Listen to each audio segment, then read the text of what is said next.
കൈലാസനാഥനെ തന്റെ ഭർത്താവാക്കണമെന്നുള്ള കാര്യം വൈകാതെ തന്നെ പറഞ്ഞു. ദക്ഷനും കോപിച്ചു ഗർജിച്ചുവല്ലോ, പുത്രിയെ കോപത്താലേറെ ശപിച്ചുവല്ലോ.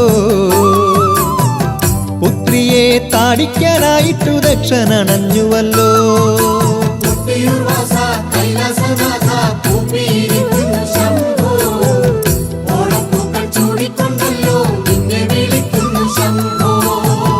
ധൈര്യം വെടിയാതെ ശംഭുവെ ധ്യാനിച്ചല്ലോ.